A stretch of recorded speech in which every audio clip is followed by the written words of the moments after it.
3 নং ওয়ার্ড কর্তৃক আয়োজিত বাংলাদেশ জামাত ইসলামীর আজকে একটি নির্বাচনীয় যে প্রোগ্রাম আজকে আমরা শুরু করেছি এখানে। তো অনুষ্ঠানের সম্মানিত সভাপতি সাহেব ডাক্তার নুরুল ইসলাম তোতা সাহেব এবং আমার সামনে যারা উপস্থিত আছেন, আমার শিক্ষক এবং মুরব্বিয়ান কিরাম, আমাদের যুবক ভাইরা, আমার সম্মানিত ভাইরা এবং যারা আছেন সকলের প্রতি সালাম। আসসালামু আলাইকুম ওয়া রাহমাতুল্লাহ। ওয়া আলাইকুম আসসালাম ওয়া রাহমাতুল্লাহি ওয়া বারাকাতুহু। শহীদি কাফেলা বাংলাদেশ জামাত ইসলামী, আপনারা জানেন যে এটা শত নির্যাতন এই বাংলাদেশের ভিতরে সবচাইতে নির্যাতিত একটি দল, সেটা হচ্ছে বাংলাদেশ জামাত ইসলামী। সকল প্রকার নির্যাতন পেরিয়ে, সকল প্রকার দুর্যোগ পেরিয়ে বর্তমানে বাংলাদেশ জামাত ইসলামী একটি সুসংগঠিত একটি সংগঠন হিসেবে বর্তমান বাংলাদেশে পরিচিতি লাভ করেছে। আপনারা দেখেছেন যে বাংলাদেশ জামাত ইসলামের একটি অঙ্গ সংগঠন বাংলাদেশ ইসলামী ছাত্র শিবির, তারা সারা বাংলাদেশে কি পরিমাণ বিশ্ববিদ্যালয়গুলোতে কিভাবে জয়ী হয়েছে। সারা বাংলাদেশের মেরুদণ্ড হচ্ছে বিশ্ববিদ্যালয়। সেখানে শিক্ষিত যুবক যুবতী ভাই বোনেরা এই বাংলাদেশ জামাত ইসলামের ছাত্র সংগঠন যে ইসলামী ছাত্র শিবির, তাদেরকে ভোট দিয়ে বিজয় করেছেন। আর তারা কিন্তু এই বিশ্ববিদ্যালয়গুলোতে ব্যাপক কাজ দেখিয়েছেন।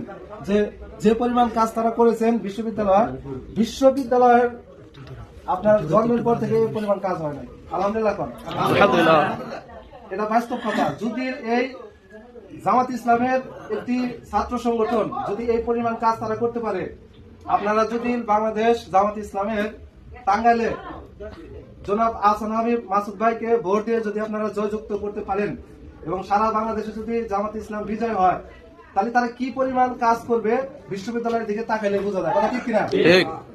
তারা কাজ করবে, দেশের উন্নয়ন করবে, দেশ থেকে সন্ত্রাস, দেশ থেকে চাঁদাবাজ, দেশ থেকে সকল প্রকার অন্যায় জুলুম তারা বিদায় করে দিয়ে একটি ন্যায় ইনসাফ ব্যক্তি সমাজ তারা গঠন করবে। কথা ঠিক কিনা? যে সমাজে যে অন্যায় করেছে আর যে জুলুম হয়েছে, জুলুমকারী আপনার হচ্ছে যে ওই জুলুমের শিকার হয়েছে, সে ব্যক্তি তার পূর্ণতা বিচার সে এই সমাজে পাবে। কথা ঠিক কিনা? কিন্তু বিগত বছরে আপনারা দেখেছেন যে আপনারা হচ্ছে যে বিচার বিভাগ একটি দলের পক্ষে কাজ করেছে, যার কারণে আমরা সঠিক বিচারটা পাই নাই। কথা ঠিক কিনা? বিচার উল্টাপাল্টা হয়ে গেছে, বিচার যা যার মতো করে নিয়েছে। কিন্তু আমরা আশ্বাস করতে চাই আপনাদেরকে, যদি আপনারা বাংলাদেশ জামাত ইসলামীকে যদি আপনারা ভোট দিয়ে জয়যুক্ত করতে পারেন, এই দেশে এমন একটি বিচার ব্যবস্থা কায়েম করা হবে যেখানে একজন আরেকজনের উপর জুলুম করতে কমপক্ষে 100 বার ভাববে যে জুলুম করা যায় কিনা। চাঁদাবাজি করার আগে 100 বার ভাববে যে চাঁদাবাজি করা ঠিক হবে কিনা। চুরি করার আগে 100 বার ভাববে যে এখানে চুরি করা যাবে কিনা। কারণ চুরি করে ধরা পড়লে তার বিচারটা কত কঠিন হবে ওই সময়। এটা যদি জামাতকে আপনারা একটা বার ক্ষমতায় নিতে পারেন, আপনার বিগত বছরে সব দলকেই দেখেছেন, আওয়ামী লীগ দেখেছেন, বিএনপি দেখেছেন, জাতীয় পার্টি দেখেছেন, আমরা সকলকেই দেখেছি, সকলেরই আশা পূরণ হয়েছে, কিন্তু জনগণের আশা আকাঙ্ক্ষা পূরণ হয় নাই। জনগণকে শুধু মিথ্যা আশ্বাস দিয়ে তারা ভোট নিয়ে গিয়েছে, জনগণকে শুধু তারা ধোঁকাই দিয়েছে, কিন্তু জনগণের আশা পূরণ হয় নাই। কিন্তু জামাত ইসলামী মিথ্যা কথা বলে না। জামাত ইসলামী যে প্রতিশ্রুতি দিবে তার চাইতে আপনার 100 গুণে বেশি কাজ করার চেষ্টা করবে জনগণ। কথা তাহলে আগামী দিনে বাংলাদেশ জামাত ইসলামের পক্ষে আমাদের থাকতে হবে এবং আমাদের এই বাংলাদেশ জামাত ইসলামের মনোনীত দল, মনোনীত প্রার্থী টাঙ্গাইল থেকে জনাব আহসান হাবিব মাসুদ ভাই, ওনাকে দাঁড়িপাল্লা মার্কা দেওয়া হয়েছে। আপনারা সকলে আপনাদের পরিবারকে এবং আপনাদের অধীনস্থ যারা আছে, আত্মীয় স্বজন যারা আছে, সকলকেই একটা করে ভোট দেওয়ার জন্য আহ্বান করবেন এবং আপনাদের বাড়ির ভোট এবং আশেপাশের ভোট যেন ফাঁকে না চলে যায়, ন্যায় ইনসাফের দিকে যেন থাকে, এটা আপনাদের কাছে আমাদের দাবি। আপনারা একটাবার এদেশে ইসলামিক একটা সরকার আসুক, আমরা দেখি এই দেশটা কি করে। আমরা তো সবাইকে দেখছি, কথা ঠিক কিনা? একটাবার দেখা দরকার। তো এই যে আমাদের মাসুদ ভাই, উনি খুবই ভালো লোক।